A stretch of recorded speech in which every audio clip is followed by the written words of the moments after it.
You're listening to Real Life, No Filter, where raw emotions and real moments take center stage. No masks, no filters. Just honest stories about life, love, and everything in between. Get comfortable. We're about to begin.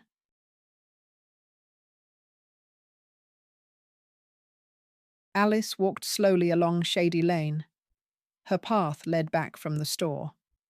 It was the middle of September, a time often called Indian summer. Nature generously gifted the town's residents with the last warm days. The leaves on the trees were just beginning to acquire golden hues, and the air was filled with the scent of herbs warmed by the day. Young mothers with tiny babies strolled leisurely along the neatly swept paths. The heavy grocery bag weighed noticeably on Alice's arm. Today, she had promised Eleanor she would make cheese soup, and she also had to finish her test paper by tomorrow without fail, so as not to displease the hostess. Now, Alice was studying independently, under Eleanor's strict guidance. She was a very demanding teacher and gave her only student no quarter. Alice even liked this, as the results of her studies were truly impressive. She felt ready to enter university. Only a few months remained until the exams. She couldn't wait. Very soon she would be a student again, even if it was distance learning. That didn't matter. Alice frowned. That difficult time came back to her again. It was one of the hardest periods in her life. So much had fallen on her then. How had she managed to stand firm? How had she not broken under the weight? The girl herself couldn't understand it. But now, everything was different. Life had settled down. Now Alice even had her own room. Small, but very cozy, with a beautiful view of the wide, almost rural street. Eleanor's house was located in a private sector.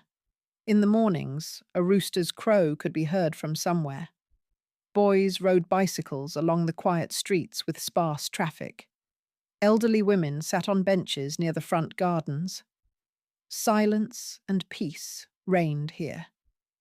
It seemed that tall apartment buildings were not far away.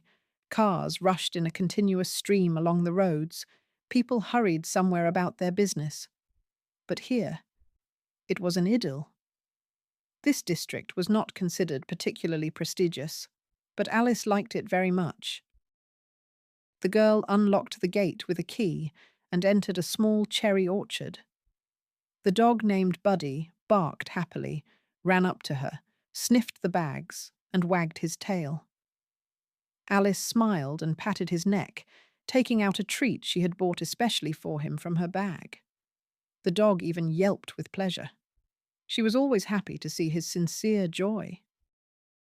The girl went up to the porch and opened the front door. "I'm home," she announced loudly. "Put the kettle on. Our show is starting soon," Eleanor called back from her room. The elderly woman was a distant relative of Alice's. The girl got confused in these intricate family ties. In short, Eleanor's children were third cousins of Alice's mother. Alice hadn't even suspected the existence of these people. They met for the first time at her mother's funeral 2 years ago. Then the inconsolable girl had to get acquainted with many unfamiliar faces. Some of them turned out to be her relatives, all very distant. The girl shivered again at the memories, which, as always, came flooding back suddenly. Perhaps the anniversary of that sad event was approaching. Then, 2 years ago, it was also September. But not at all like now. Warm, sunny, gentle. At that time, there had been weeks of slushy, dreary weather. Alice's mother often complained of heart pain, constantly measured her blood pressure, and took pills. Sometimes she consulted doctors, but very rarely, only in the most urgent cases. Several times she was taken to the hospital with an attack. Alice, very young then, stayed with neighbours and flinched at every phone call. What if it was from the hospital? What if something irreparable had happened to her mother? The fear of losing her mother haunted Alice from childhood. Firstly, because of her sick heart. Secondly, because of the lack of time and money for proper treatment. And thirdly, because her mother had to raise her daughter alone, without anyone's support. It was not easy. Alice didn't know her father. Her mother once told her that her only daughter was the result of a short but passionate romance with a man who came to town on a business trip.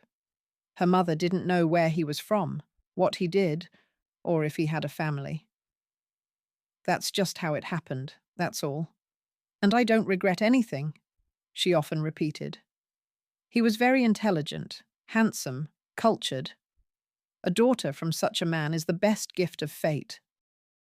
Over time, Alice began to suspect that her mother still loved this man, and that he had gone somewhere and didn't even suspect the existence of a daughter. "Didn't you try to find him?" Alice asked her mother more than once. They lived very poorly, and there are moments in every girl's life when she simply needs a father. But her mother shook her head negatively. "No, I didn't look. And why? He surely has his own life, a family. He didn't promise me anything.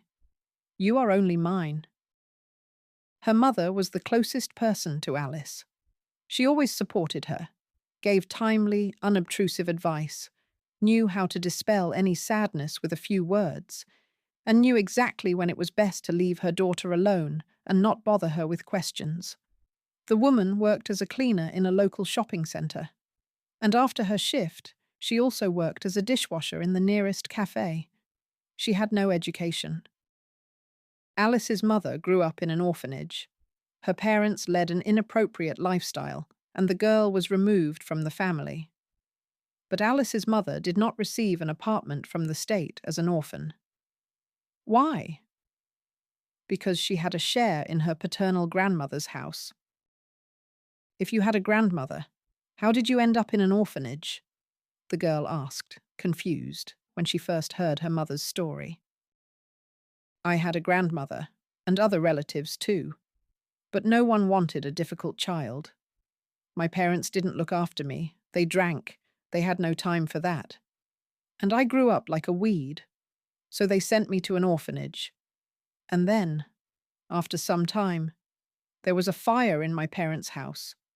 Nothing was left, neither my mother and father, nor their guests, nor the house itself. That's how I became a complete orphan." Time passed. Alice's mother graduated from the orphanage. She dropped out of culinary college almost immediately. There was no time to attend classes, and money for food wouldn't earn itself. At first, the girl lived with her grandmother, but in that dilapidated old house, besides her, many other distant relatives were crowded. None of them were happy with the new lodger, so they paid her her share for the house and sent her wherever she could go. "Of course they tricked me." Alice's mother shook her head. "But I didn't understand anything then, an 18-year-old girl who hadn't seen life. So I was left without a home, without support, without education. I had to become a cleaner. Where else could I go? I didn't even really know how to swing a mop there. I hadn't had to wash floors in the orphanage. And at my grandmother's, it was a completely different planet. So I had to learn on the fly." The girl rented a tiny room in a wooden barracks, got a job, and made friends among her neighbours. And life went on as usual. Sometimes the thought crossed her mind that she should finish her studies, but then she remembered the boring lectures and practical lessons, and the desire faded away on its own. And why? Life was not bad as it was. Why the extra complications? And there was no one nearby, no one told me, a foolish girl, that getting an education was simply necessary. "So you, daughter, study, study, don't be lazy. Maybe you'll make something of yourself. Your father was smart, educated, well off, so you have all the cards in your hands." Alice did study. She was always one of the best in her class. Academics came easily to her. She even regularly won prizes at competitions. Her mother was happy with these successes, proud of her talented daughter, and carefully kept all her certificates in a separate folder. Alice's birthday was the happiest day for her mother. At least, she often told her daughter this. "You were the most wonderful baby. Big, intelligent eyes, deep blue, and eyelashes like fans. All the hospital staff came running to admire you." Raising a daughter alone was not easy, but the woman managed. However, she had to take on extra jobs. Alice's mother worked from morning till night, often without days off or vacation. She tried to ensure her girl had everything she needed, that she was dressed no worse than others, always well fed. Mother and daughter lived in the same cramped room in the wooden barracks. Alice liked the place, but her mother often sighed about not being able to move somewhere more decent. Alice considered herself quite a happy person. She had many friends in the barracks. They loved to play in the weed-covered yard. In the summer, the children only came home to grab a bite and rushed back outside for new adventures.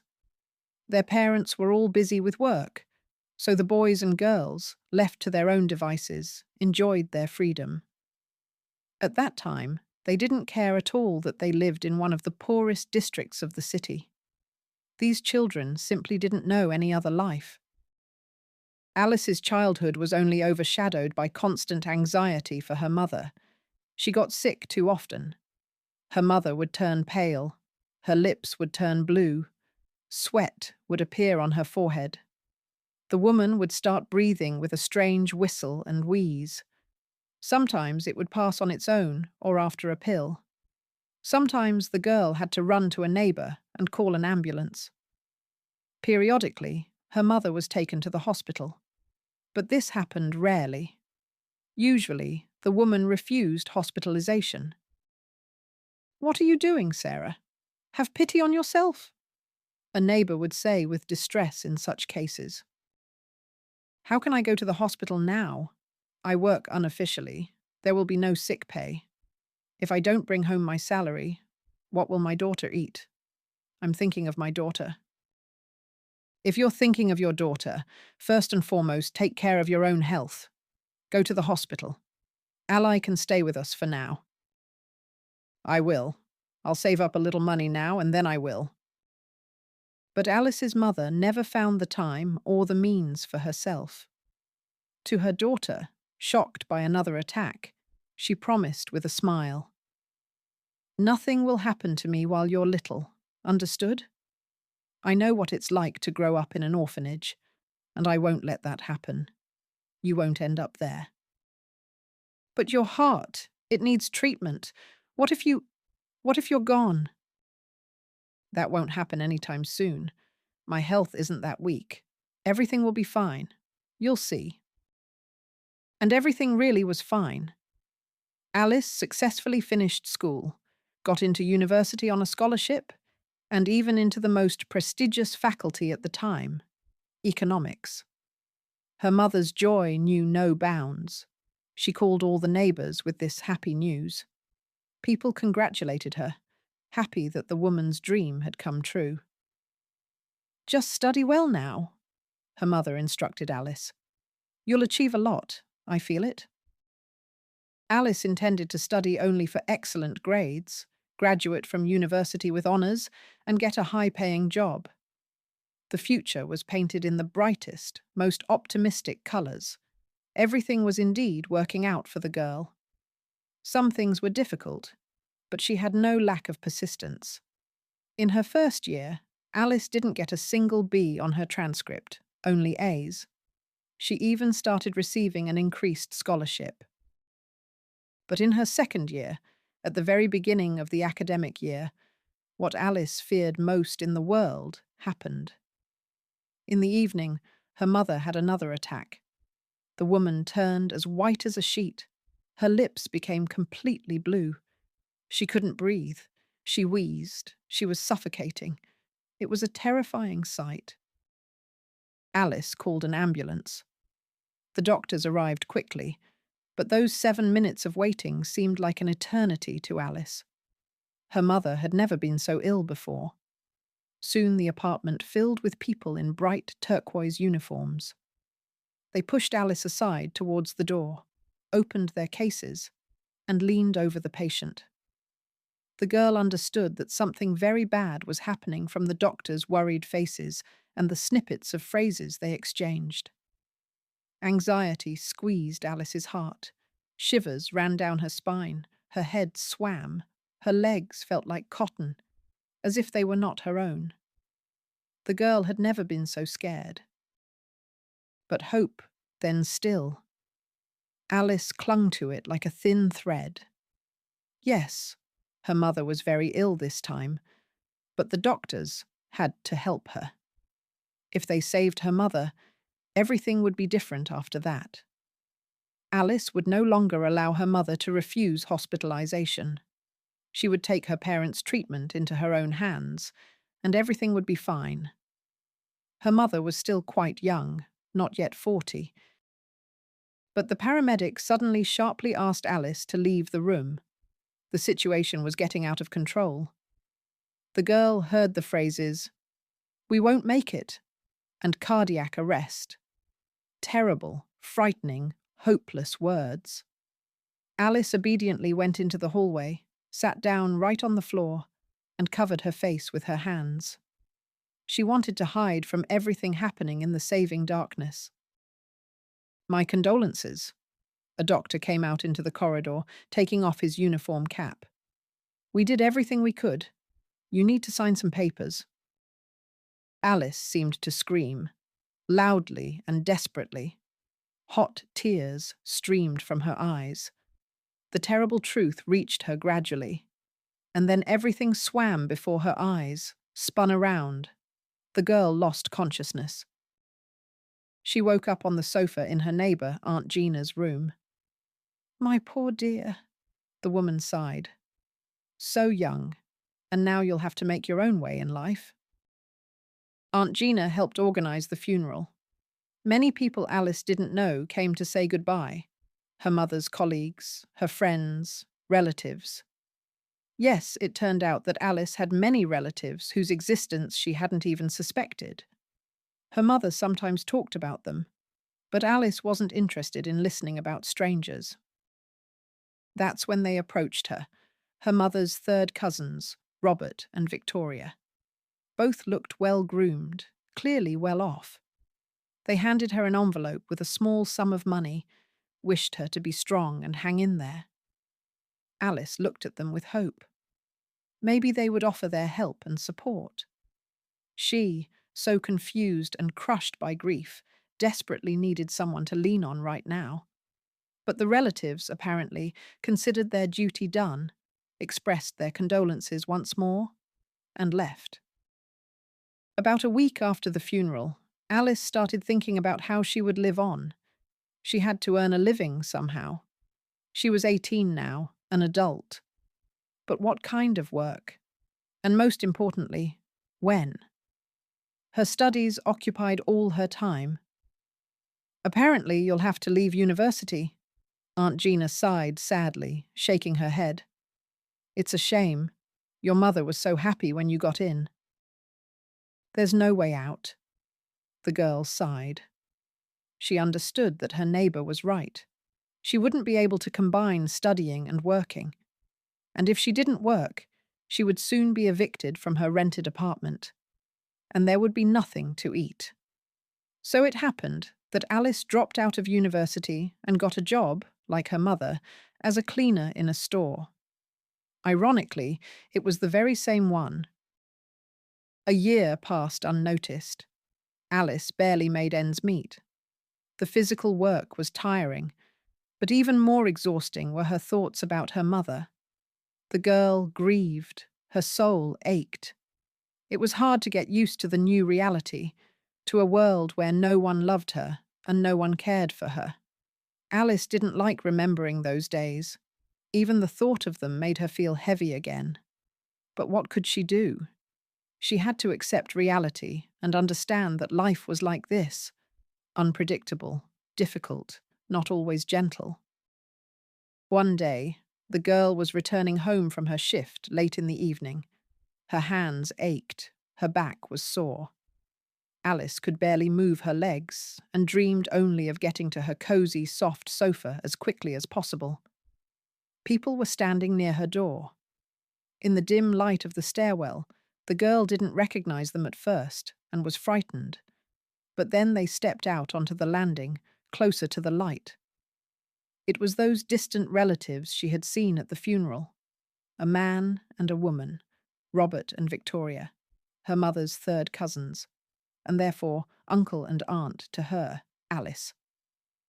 "Hello," Victoria smiled. She looked about 45, well-groomed, in an expensive coat, smelling of clearly not cheap perfume.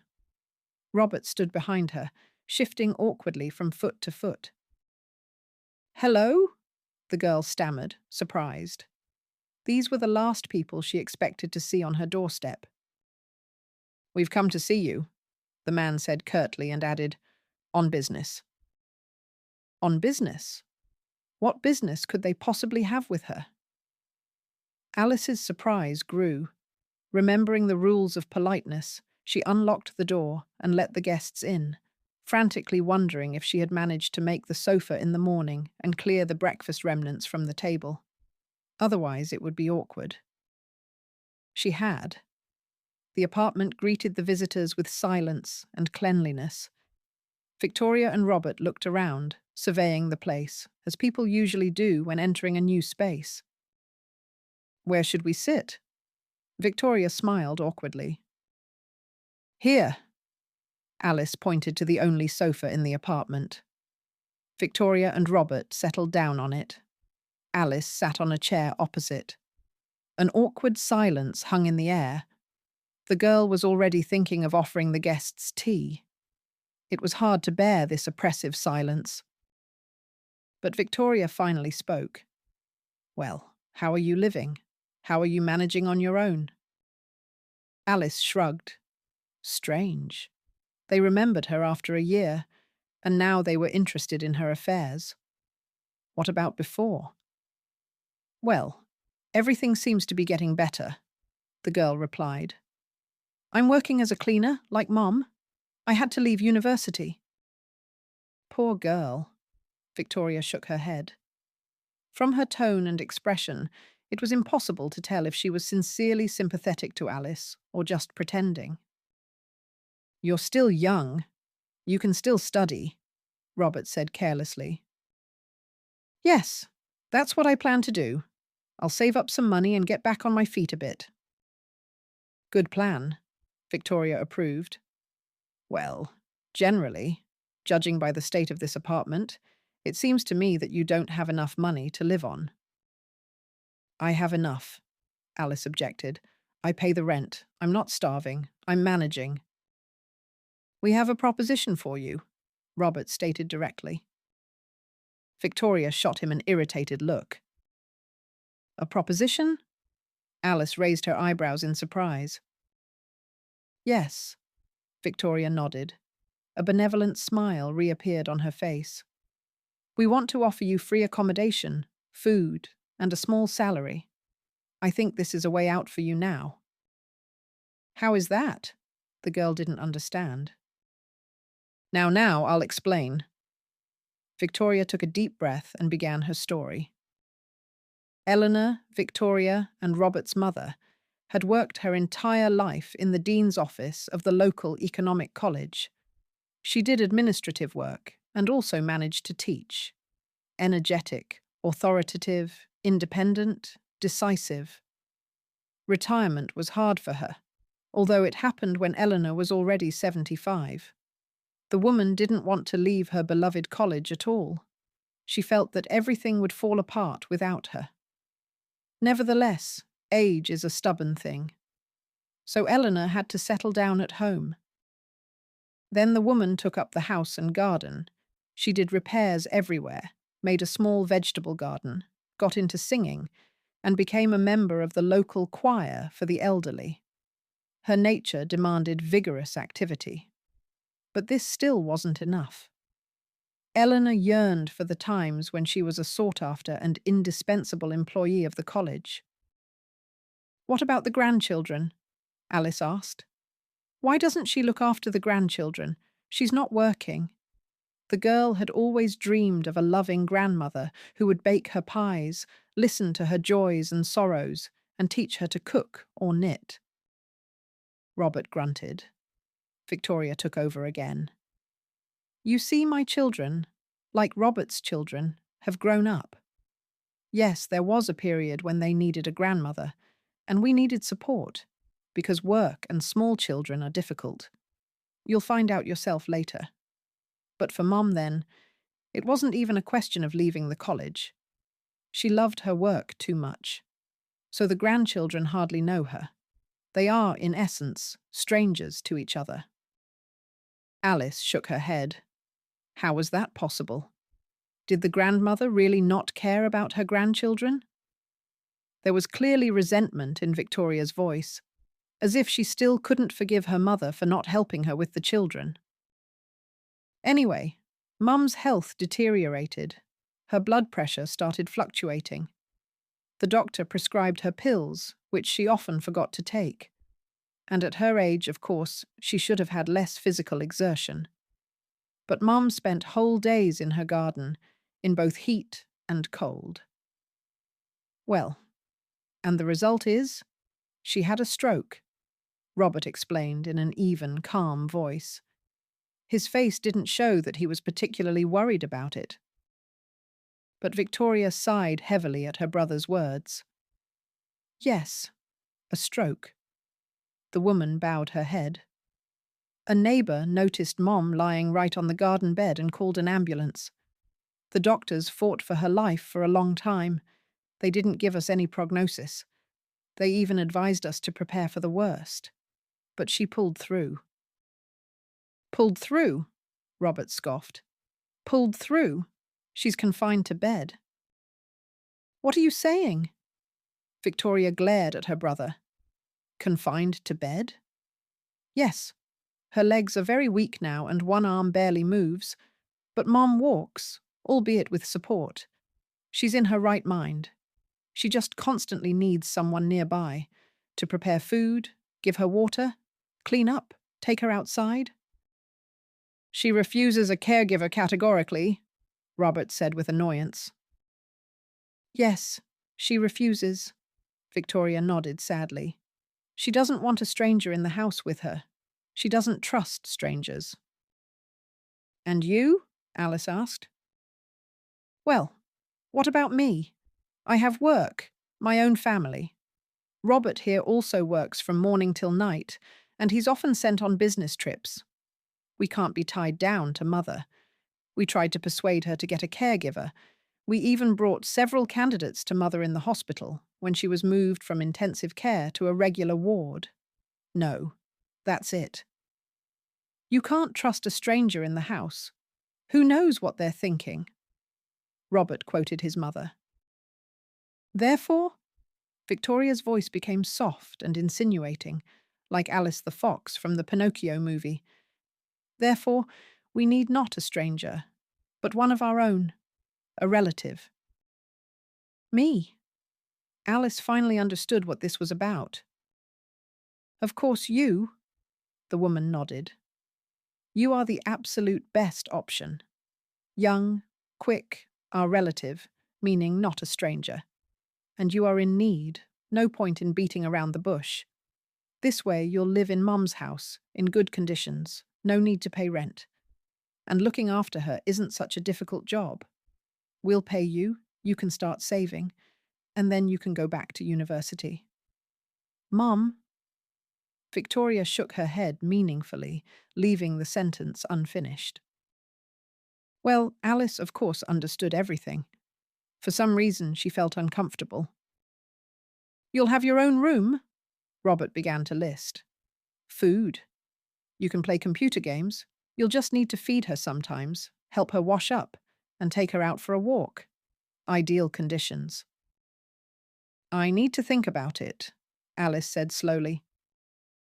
"What's there to think about?" Victoria threw up her hands. leave your phone number. I'll call you back. All right.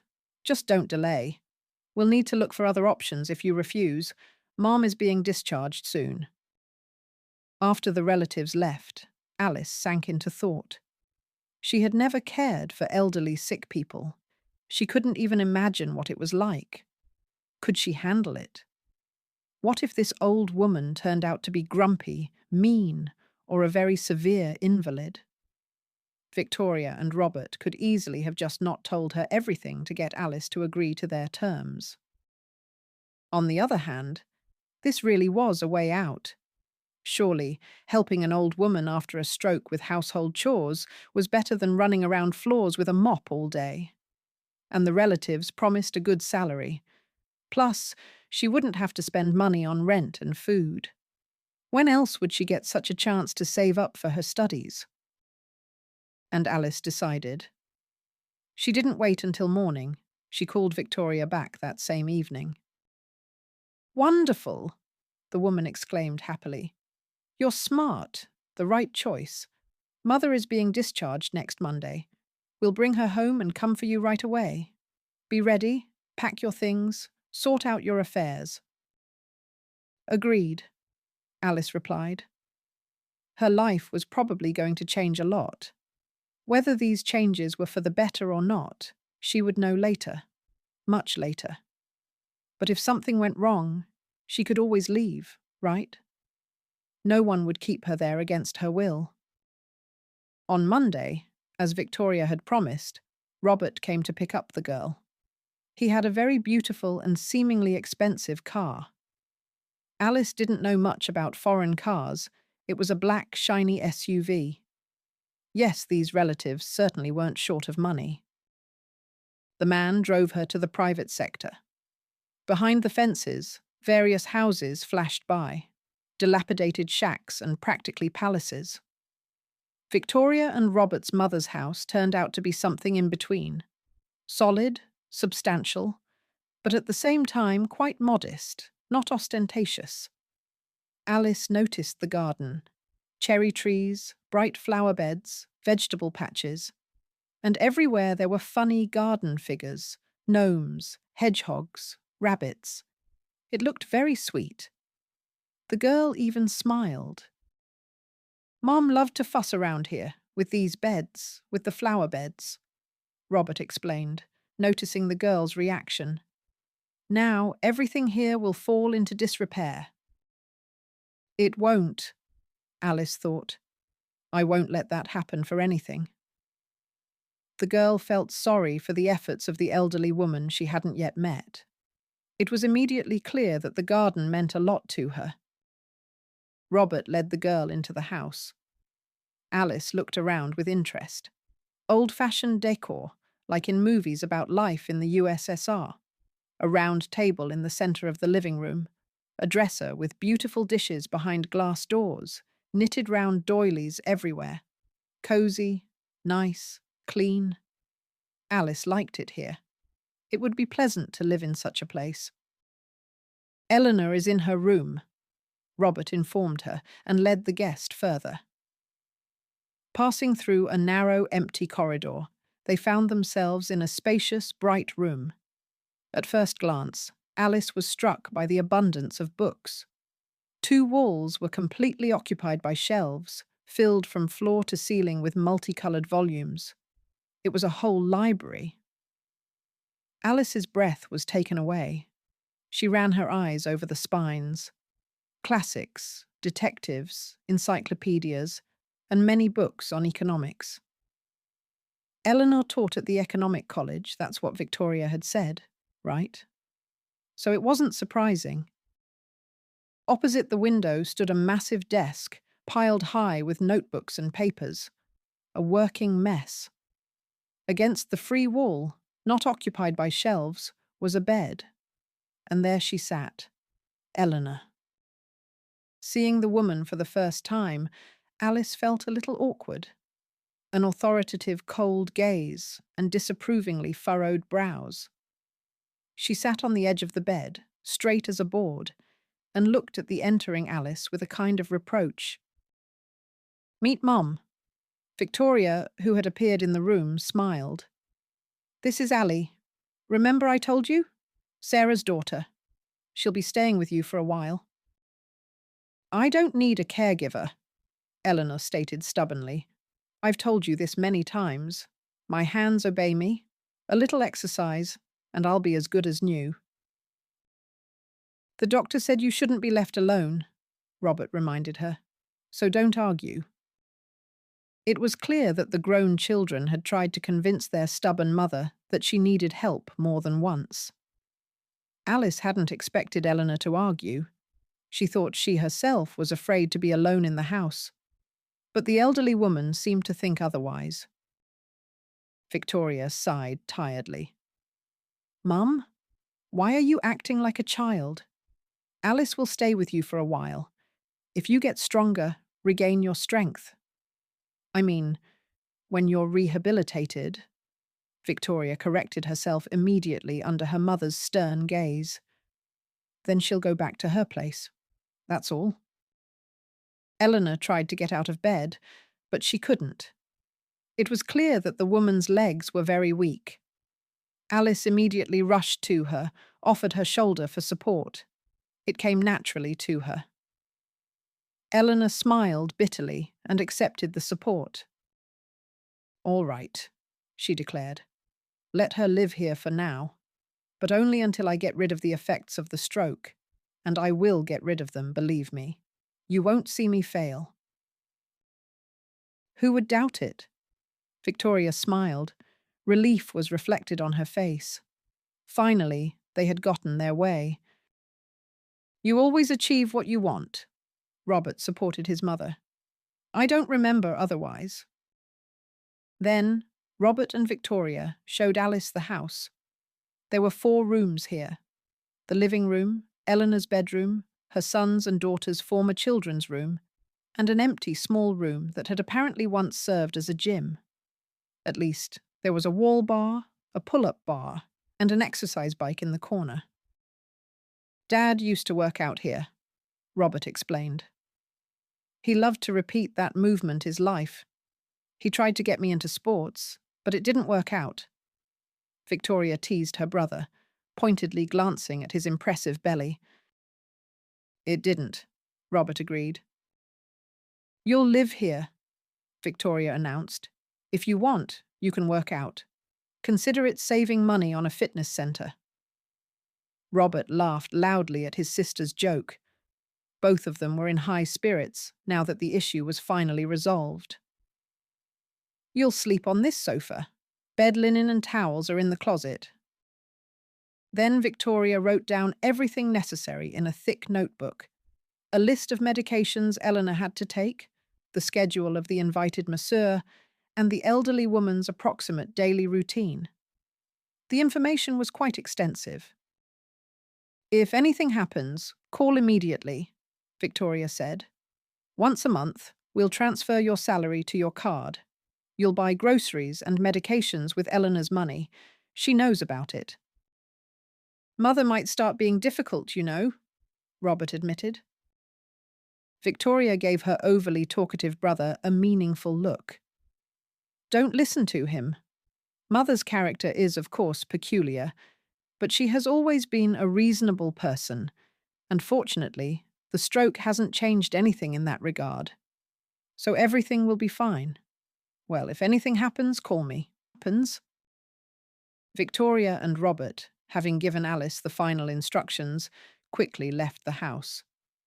The girl felt that they were eager to return to their own lives, their own affairs. They left their mother in the care of a distant relative and were happy about it. Strange relationships. The girl took a deep breath and went to the room. She needed to get acquainted with the person she would now be living with. Alice hoped that Eleanor would like her. "My children have flown away." The elderly woman smiled. She was sitting in the armchair, right where Robert had left her. "They've palmed off their mother on a young girl, and they're happy." "But why do you say that? They care about you, they worry." "Well, yes, they left. They both have work, you see." "Oh, my dear girl." Eleanor smiled. A young, naive creature. You don't understand anything in this life yet. Come on, let's get acquainted. What did you say your name was? Alice. Maybe I'll make some tea? We can sit in the kitchen, chat, get to know each other better. Excellent idea. Alice, happy to have something to do, hurried to the kitchen. She boiled the kettle, put a vase with candies she found in the cupboard on the table. Being in charge in someone else's house felt unusual at first. On the other hand, that's exactly why she was invited here. When everything was ready, the girl helped Eleanor get to the kitchen. The elderly woman, of course, was putting on a brave face, trying to show that she was perfectly steady on her feet. But that wasn't the case. Her arms and legs were weak, sluggish, barely obeying her. Alice realized that Eleanor, usually authoritative, strong, and energetic, could not yet come to terms with her new condition.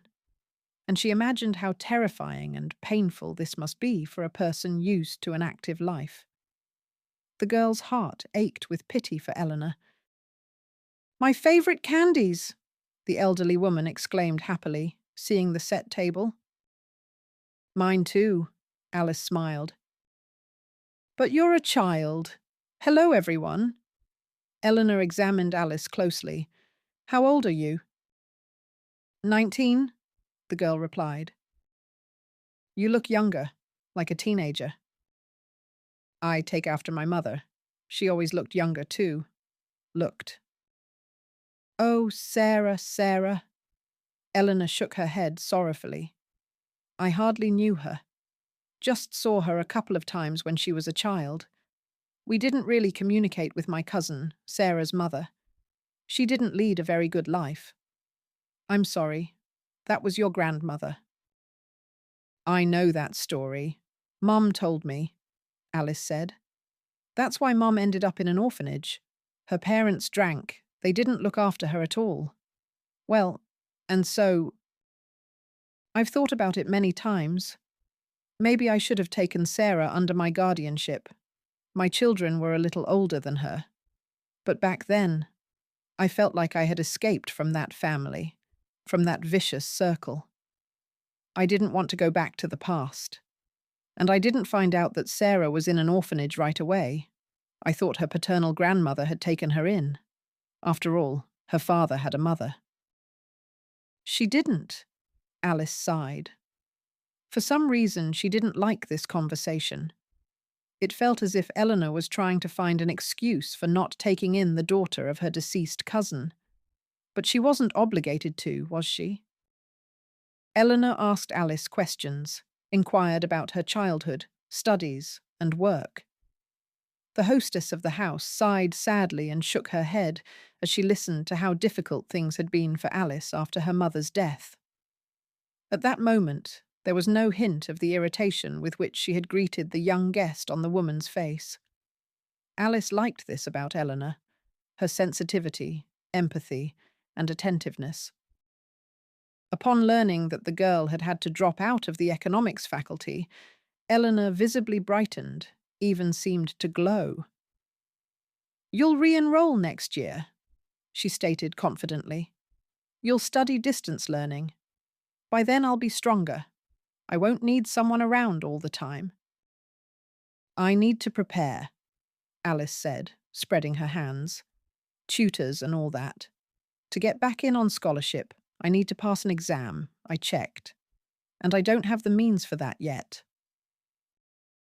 "Why do you need some stranger as a tutor when you have me?" Eleanor was transforming before her eyes from a sick, weak, hunched old woman into a businesslike, energetic woman. "I taught at the economic college for so many years. I'll prepare you so well they'll snap you up. I promise you that." "Yes, Victoria and Robert told me," Alice smiled. "But you need to rest. Idleness is the worst punishment for me. Fate has given me a gift in you. Finally, there's someone who can benefit from my experience." "Thank you," Alice said, bewildered. She hadn't expected such a turn of events at all. Life in Eleanor's house flowed on. Alice settled in wonderfully in the gym room, a cozy sofa, a desk for studying in front of the window, even a laptop left by Eleanor's husband. In the evenings, the girl watched movies on it, sometimes alone, and sometimes with Eleanor. Afterwards, they would discuss the characters for a long time, argue or joke. There was practically no trouble with Eleanor. Yes, Alice had to do everything around the house: clean, dust, cook. But the woman, who had suffered a severe stroke, tried to manage household chores on her own as much as possible. Victoria had warned that Alice would likely have to bathe Eleanor. Alice was a little scared and embarrassed by this prospect. But the elderly woman managed it herself. She only needed to be accompanied to the bathroom and then back to her bedroom. Alice was amazed by Eleanor's organization. She never forgot to take her pills on time. Alice never had to remind her. The woman herself swallowed the pills, laid out on the table by her bed at the right time, and Eleanor had also drawn up a training schedule for herself and never broke it.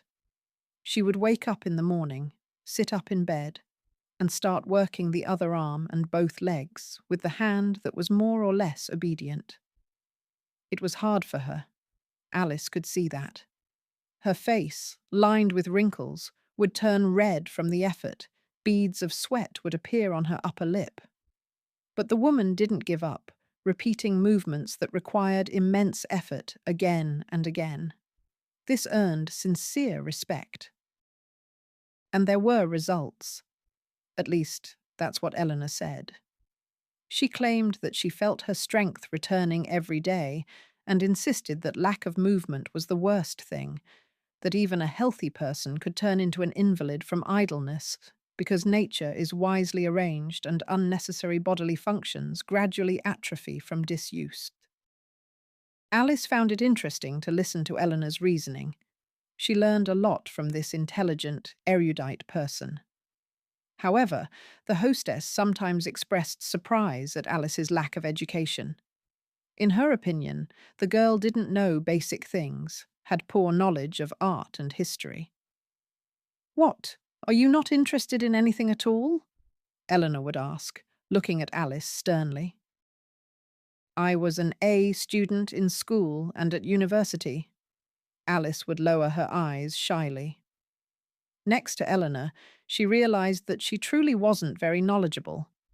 But this turned out to be something that could be fixed, because Eleanor had many books, and Alice read.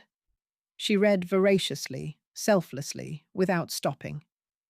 Eleanor also often sat engrossed in books.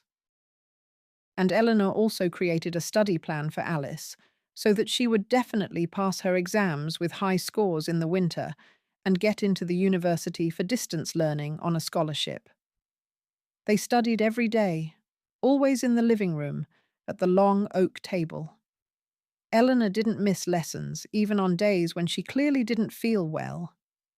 Alice tried to postpone the lessons, offered to continue later, but this usually irritated the strict teacher, who loved order and organization. Eleanor turned out to be a wonderful teacher. She knew how to present very complex topics accessibly, sometimes scolded her young student for not understanding, sometimes encouraged her, and always meticulously explained confusing material. So everything somehow fell into place in Alice's head on its own. "You seem to have a talent," the girl remarked one day. "You are a wonderful teacher." Eleanor blossomed at this praise and immediately plunged into memories. She told Alice about how she first came to the college after university. She was scared to go to her first lecture for students who were only slightly younger than herself. Her knees were even trembling, but of course she managed. Eleanor loved her work. She lived for it. And even after becoming a mother, she couldn't put her life's work in second place. "It's my fault that the children turned out this way," Eleanor confessed one day. "I should have paid more attention to them. Instead, I bought them off with toys, demanded excellent grades, perfect behavior. Yes, I'm an ace in economics, but child psychology is still a dark forest to me. Alice remained silent then. What could she say? The girl perfectly understood what Eleanor meant. Robert and Victoria rarely visited their mother, and they didn't call to check in more than once a week. It was as if Eleanor was a stranger to them. Both had achieved a lot in life. Robert was a department head at the local gas plant, and Victoria worked as an engineer in a design bureau. Good positions, high salaries, strong families, plus all the attributes of successful people. Cars, travel, large apartments.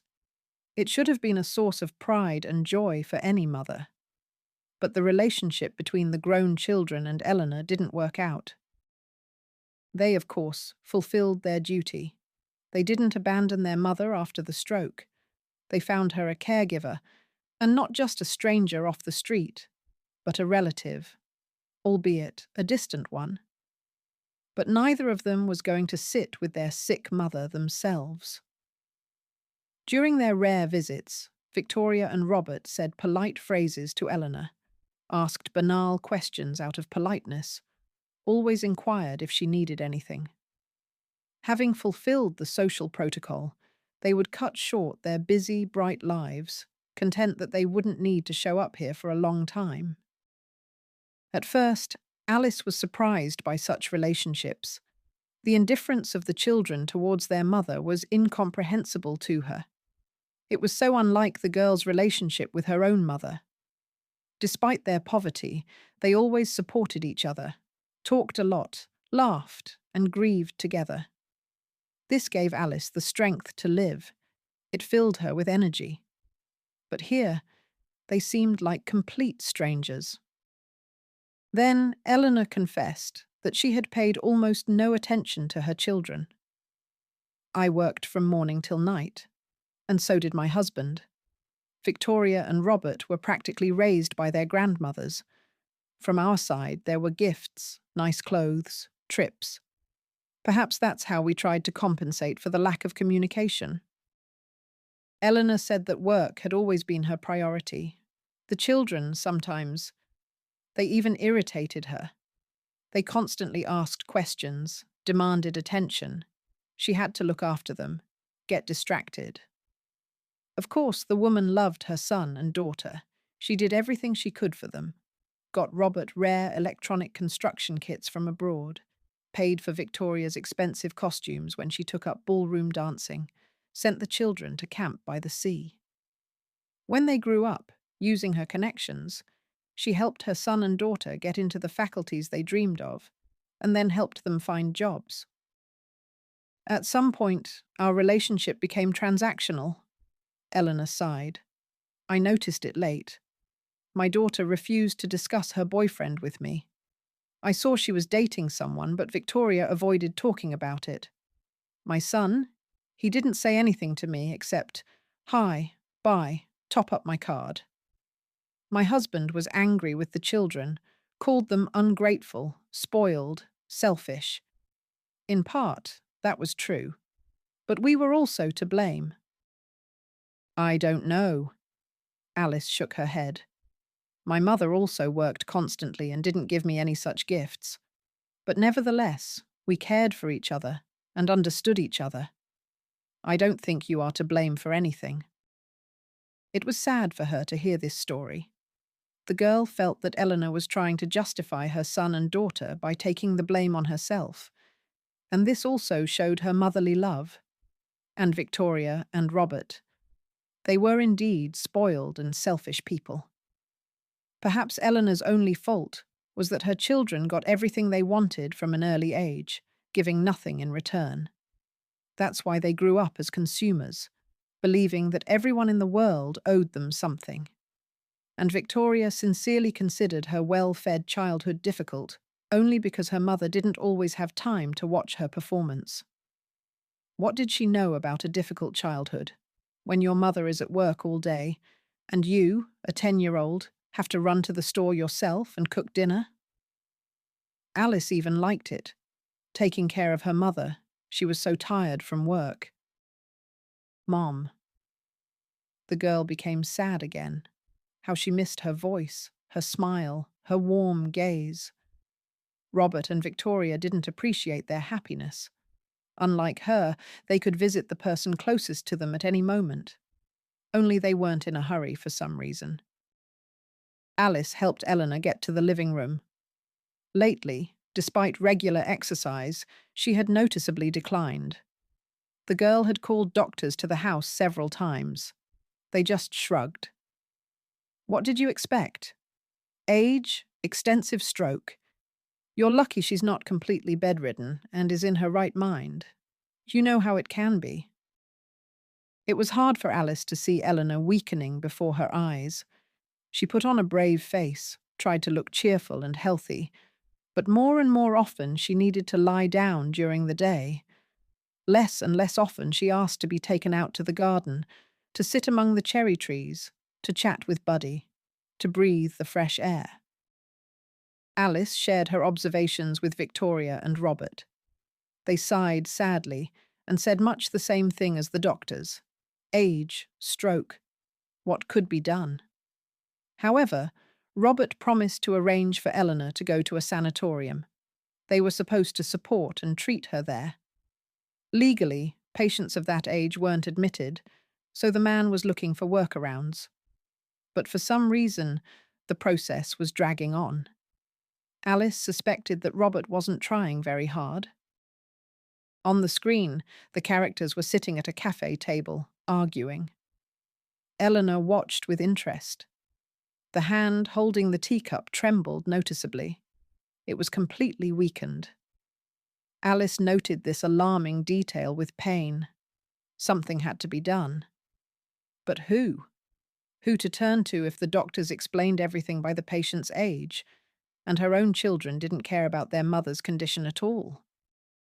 Suddenly, Eleanor turned pale. It happened instantly, right before her eyes. The cup fell from her hand, the tea spread in a dark puddle on the table. The elderly woman clutched her head. It was clear that she was in great pain. "I'll be right back." Alice jumped up from the armchair. "I'll call an ambulance immediately." The girl had no doubt that the matter was serious. She didn't even ask Eleanor what was bothering her. To the dispatcher who answered the call, the girl said that her grandmother had had a stroke, was losing consciousness, and needed help as soon as possible. Alice hoped that after such words, the crew would arrive as quickly as possible. Then the girl returned to Eleanor and saw that she had vomited right on the carpet. The elderly woman was sitting, leaning back in the armchair, pressing her relatively obedient hand to her forehead. Alice had never seen her so confused and frightened. "Water?" the girl asked. She didn't know what other help she could offer Eleanor, but she desperately wanted to alleviate her condition in some way. Eleanor shook her head negatively. "She's reacting to speech, that's good." "I called an ambulance." "Thank you," Eleanor said in a weak voice. "It's very similar to my condition, probably another stroke. They warned me it was possible." Speaking was difficult for the woman. Her tongue was thick. The sounds came out intermittently. "Everything will be fine. Help is on the way," the girl said. She hoped her words would give Eleanor strength. If only she would wait for the doctors, they would know what to do. "Girl, you are so good, kind, sweet, well-mannered. Sarah managed to raise a decent person, not like me." Even in that state, Eleanor continued to blame herself for how her daughter and son turned out. Unbelievable. "But you are. Victoria and Robert are doing great. They've achieved so much. And if something happens to me, be sure to go up to the attic. There. There's something for you there. A gift from me. It's in a hiding place under the floorboard, near the dormer window." "Nothing will happen to you," Alice objected. The words about the hiding place in the attic seemed to Alice to be the product of Eleanor's fevered mind. They sounded too much like a fairy tale. If nothing happens, fine. But if something does, be sure to go up. You are worthy of this gift. I am so grateful to you for your care and kindness. Words cannot describe it. All right, I promise, Alice assured Eleanor. Just please hold on. I'm going to university soon. We have to celebrate this event to the fullest. And if you're in the hospital, it won't happen. You'll get in, girl, Eleanor smiled. Alice noticed that the smile was crooked, only one side of her lips. And everything will work out for you. Then there was a knock at the door. The room filled with people in uniform coats, medics. All of this reminded Alice very much of that terrible evening when her mother passed away. Only this time, events unfolded differently. The paramedic ordered Alice to pack Eleanor's essential belongings. She was being taken to the hospital, and there, of course, they would help her. Alice flew through the rooms at lightning speed, tossing a robe, slippers, a cup, a toothbrush, and many other small items into the travel bag Eleanor had used on many business trips. Things that, in the girl's opinion, would be useful in the hospital. Alice accompanied Eleanor to the ambulance. The medics were wheeling the woman out on a stretcher. It was terrifying to see a loved one in such a state. But hope lived in Alice's heart that everything would be all right. The doctors had arrived in time. They would provide the patient with the necessary help, and she would surely return home. But Eleanor did not return. When the phone rang at 6 in the morning from an unknown number, Alice understood everything immediately. An indifferent voice informed her that Eleanor had died in intensive care. The elderly woman's body could not withstand a second stroke. Alice hung up and literally slid down the wall onto the floor. How terrifying and inevitable it all was. A black wave of despair slowly washed over the girl. She had to call Victoria. The doctors didn't have the patient's children's phone numbers. Alice had given the paramedic her own number. She simply hadn't thought, in her anxiety and haste, to dictate Victoria and Robert's numbers. Now she had to deliver the tragic news to them, and it was very difficult, but there was nowhere else to turn. Victoria, upon hearing what had happened, cried out stifledly and probably started crying, because her words were very indistinct and broken by sobs. She asked how everything had happened, found out the number of the hospital Eleanor had been taken to, and then asked Alice to handle the funeral arrangements. You see, I can't just leave work. It's a busy time. Robert is on a business trip anyway. He won't be back until the day after tomorrow. So we don't have time. Don't worry about the money. We'll pay for everything. Alice hung up and threw herself onto the bed. She cried for a long time, giving vent to her emotions. Unexpectedly, the tears brought relief, although they drained her of much strength. The girl went to the bathroom and washed her face. She still had so much to do. She couldn't fall apart. Outside, a grey autumn dawn was breaking. Of course, Alice couldn't fall asleep. She still couldn't believe what had happened. A heavy sense of loss weighed on her. And suddenly, the girl remembered how Eleanor had persistently asked her to go up to the attic, said there was a hiding place there, and in it, some kind of gift for her. Alice got out of bed and went into the entryway. It was chilly here. The girl shivered from the cold and regretted not putting on her warm robe, a New Year's gift from Eleanor. In the entryway, in the very corner, stood an old, dried-out ladder. It led directly to the attic. A square door in the ceiling was slightly ajar. There was no lock on it. Probably, to open the door, you just had to push it with your hand. The girl did so. The door opened inwards, showering Alice generously with dust and wood shavings. Yes, it seemed no one had been up to the attic for a long time. It was surprisingly warm in the attic. A pleasant twilight reigned everywhere, and dust motes danced in the grey light filtering through the dormer window. Alice's nose caught the scent of some herbs. The girl turned around. Yes, bundles of dried herbs were hanging on ropes strung along the walls. Perhaps someone, either Eleanor or her husband, had collected them once to brew fragrant medicinal tea in the winter.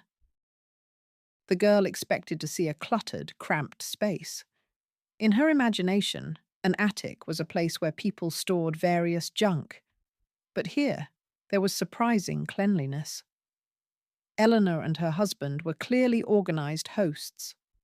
Along the walls stood makeshift shelves with some boxes. Each one was labelled. Alice couldn't resist and opened a box labelled Photos. Inside lay neat stacks of old, thick albums. The girl pulled out the first one she found, sat down right on the floor, leaned her back against the shelf, and opened it. Black and white photos flashed before her eyes. They showed Eleanor, very young, her husband, and their children, little Victoria and Robert. So funny, such amusing little ones. And how could they have turned into such indifferent adults? The family, it turned out, travelled a lot. Alice looked at the photos from different places with lively curiosity. Parents and children posed against the backdrop of rocks, on the seashore, or near an old castle. The girl, who had never even left the city in her life, found it interesting to look at these pictures. An ordinary family. It was clear that the parents loved their little ones very much. See, they took them all over the world with them. What more could you need? Alice continued her inspection of the attic. It was so captivating, so wonderful here. The girl felt as if she had entered another world or travelled back in time. Even her heavy thoughts receded during this time. She found a box with old Christmas decorations. There was everything here. Little foxes on clothespins, snowmen, twisted icicles. And they were so beautiful, so skillfully made, not like the cheap, mass-produced goods that filled the stores before the new year. These were toys with a history, with a soul. Alice thought about it, took a glass snow maiden and a cotton snowman as keepsakes. Yes, the holiday wasn't soon, but this year she would definitely put up a Christmas tree at home, and these toys would take the most prominent place on it. Home. She wondered where she would celebrate the new year. Now she needed to find an apartment. It was good that Alice had managed to save a small amount during her time living with Eleanor. Thinking of Eleanor, Alice became sad again. And she also remembered that she had asked her to find a hiding place. It was supposed to be under a floorboard, near the dormer window. The girl went to the window and cautiously tapped her foot. The floorboard creaked and lifted slightly. There it was. The girl carefully hooked it with her hand and pulled it up. The floorboard lifted easily, revealing a spacious niche. And there was indeed a box, a carved wooden object covered with varnish. Holding her breath, the girl took the find in her hands. It was heavy, very heavy. She placed the box on the floor, opened the lid, and gasped. Inside the box were jewels. Yes, unusual ones, seemingly antique, if they weren't fake, of course. Massive gold earrings decorated with sapphires, several thick chains, a necklace inlaid with red stones. Were they rubies? And also a brooch in the shape of an elegant dragonfly with bright blue eyes. Were those sapphires too? Alice didn't know anything about jewellery, but she understood that these pieces, if they weren't expertly crafted costume jewellery, were worth a fortune. Eleanor had said she wanted to give her a gift, but she couldn't have left her these treasures, could she? At the bottom of the box lay an unsealed envelope. The girl took out a sheet of paper folded several times. A long message was written on it in a neat, compact hand. Alice began to read. Only 2 people knew about this story, my husband and I. But Arthur, unfortunately, passed away, and so I remained the sole keeper of the secret. Therefore, I decided to write a letter in which I want to tell you how we came to possess these jewels. This happened back in the distant 20th century. It was a difficult time then, restless. Everyone survived as best they could. Students from France came to our college on an exchange program.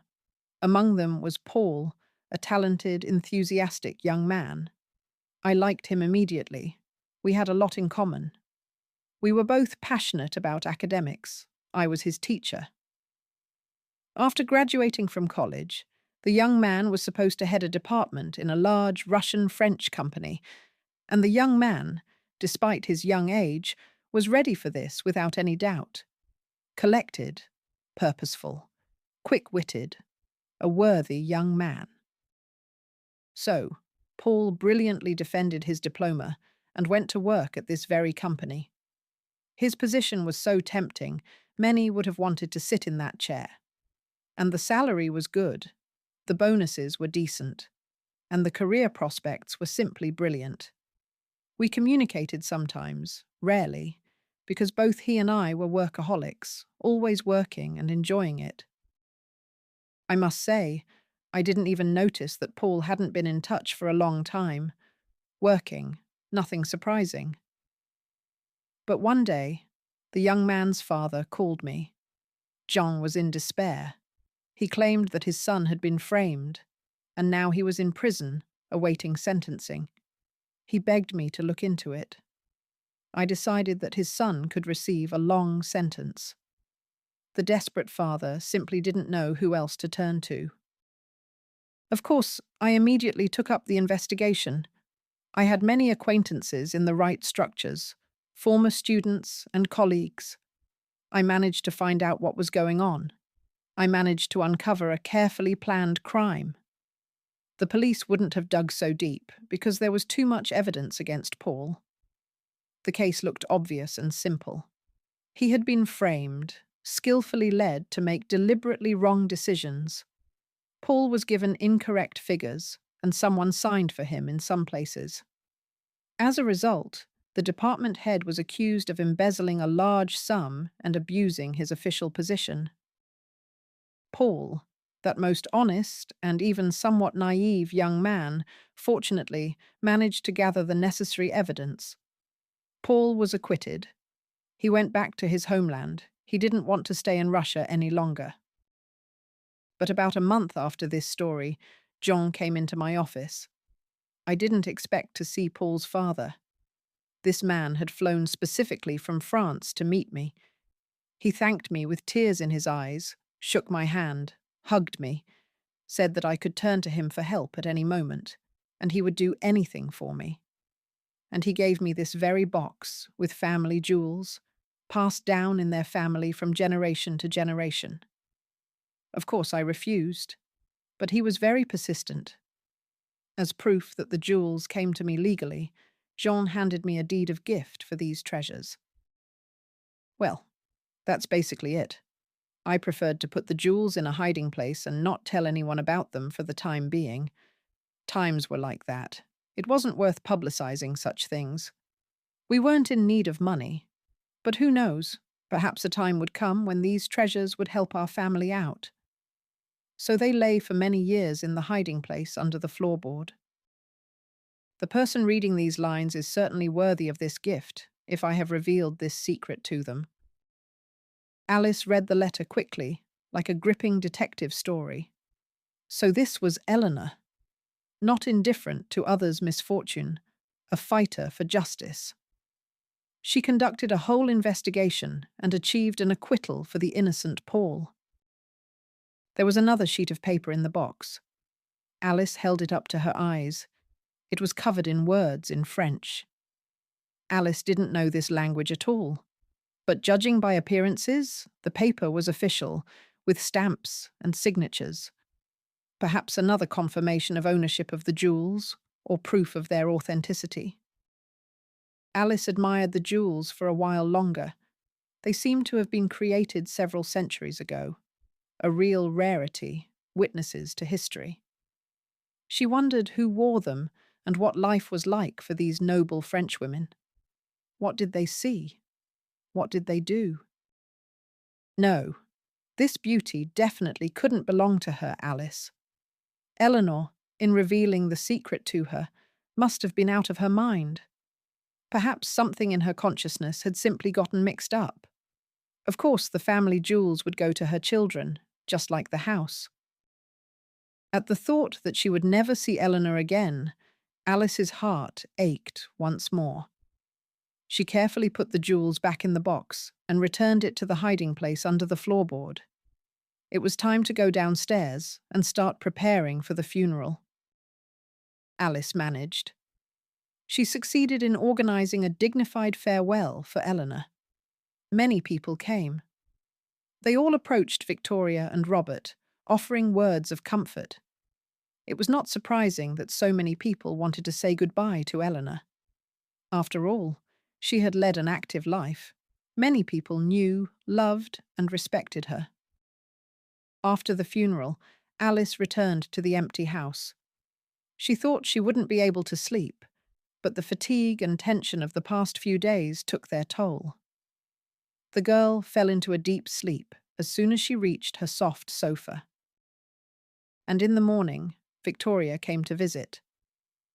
"Good morning," she greeted her. "Thank you very much for organizing everything. It was done perfectly. Mother would have been pleased." Alice nodded briefly. "This is your final payment, your last salary, and compensation for your troubles." Victoria handed the girl a thick envelope. "Thank you. And the house needs to be vacated by Monday. We're letting tenants in here. We've already found a family. They've paid for 4 months. So the move is on Monday." "All right," Alice nodded. She was prepared for something like this and had already packed her main belongings. 2 travel bags stood in her room, behind the door. All that remained was to find suitable accommodation. But the girl assumed there would be no problems with that. She had money now. Enough for rent and living expenses until Alice found a suitable job. And the girl wasn't going to give up her dream of entering university. She felt ready to pass the exam, and it was all thanks to Eleanor's efforts and persistence. Over the weekend, Alice found a cozy little apartment near the university and moved there. It was a shame to leave the hospitable house. But on the other hand, without Eleanor, it had become cold, empty, unwelcoming, completely alien. The girl moved quickly. She didn't have many belongings, just 2 bags. She didn't even need the help of movers. Alice, as planned, re-enrolled in the university for distance learning on a scholarship, and she also found a job almost in her field. Eleanor, while she was still alive, had advised her to look for vacancies for assistant economists or accountants. She said that students were readily hired for such positions, and she was right. Now Alice worked in a warm office, prepared reports for signing, sorted primary documents, and processed simple paperwork. The salary was minimal, of course, but with her savings, Alice had enough. 6 months passed unnoticed since Eleanor's sudden passing. Alice often remembered her wise advice. The women had helped her make her way in life. The girl thanked fate many times for meeting her. It was just a shame that they had known each other for such a short time. It was a March day, the eve of Women's Day. The weather, however, was not at all cheerful. The sky was covered with grey, gloomy clouds from the morning, and it started snowing again. How she longed for bright sun, warmth, clean, dry asphalt. But never mind, all that was not far off. Alice trudged home, shivering from the March weather. Today was a shortened pre-holiday day. Everyone had been let off early. At her apartment door, the girl found a white envelope, some kind of notification. At home, Alice immediately took out the letter with a signature and seal. It was from a notary. She was invited to appear at the notary's office on the morning of March 9th. At that time, Eleanor's will would be read. Alice remembered. Of course, the box under the floorboard. Her heart pounded anxiously. Could it be? But common sense told her it couldn't be. That was a fortune. Of course, the box would go to Victoria and Robert. Perhaps Eleanor had bequeathed her some household appliances. A washing machine, maybe. The one in Alice's rented apartment was very old. It didn't even wring out clothes properly. At the appointed hour, Alice sat in the notary's office. Victoria and Robert were also there. These were the last people the girl wanted to see. They made her feel uncomfortable. Victoria tried to put on a benevolent expression upon seeing Alice, but it was clear that she was unhappy about sharing any part of the inheritance with a stranger. Robert didn't even try. He gave the girl an irritated look and nodded curtly in greeting. The notary, an elderly man in horn-rimmed glasses, greeted everyone and began reading the will. Eleanor had left her children a good inheritance. The house, an apartment in the city centre, cars, and a garage became their property. Yes, this was the result of the hard work of both Victoria and Robert's parents. Everything was for them, for the children. The heirs smiled. It was clear that both were quite satisfied with this turn of events. Eleanor divided all her property equally between her son and daughter.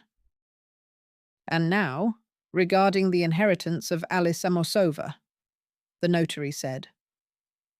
At these words, Victoria and Robert listened intently. They were puzzled. All the property had seemingly gone to them. What other inheritance could there be? Alice shrank under their gazes. Eleanor asked me to give you this letter. The man handed Alice an envelope. Everything is written there. What's in there? Victoria tried to snatch the envelope, her eyes gleaming with curiosity. My client deemed it necessary to keep this a secret, the notary replied. The young lady will open the envelope and find out everything. You'll tell us, right? Victoria smiled again, like Alice the Fox from the Pinocchio movie. Alice didn't answer, and left the office without even saying goodbye. She needed to find a secluded place to read Eleanor's message. She found such a refuge on the building's technical floor. For some reason, Alice didn't want to wait until she got home. A metal staircase with widely spaced steps led up there. It was quiet, dusty, calm, and warm. Alice leaned her back against the wall and began to read the letter, which was typed on a computer.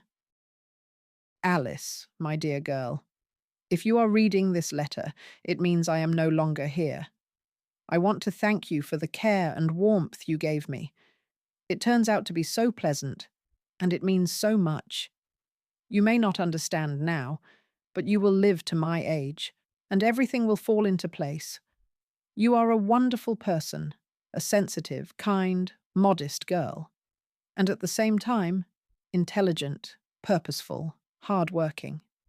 You didn't break, despite your difficult fate.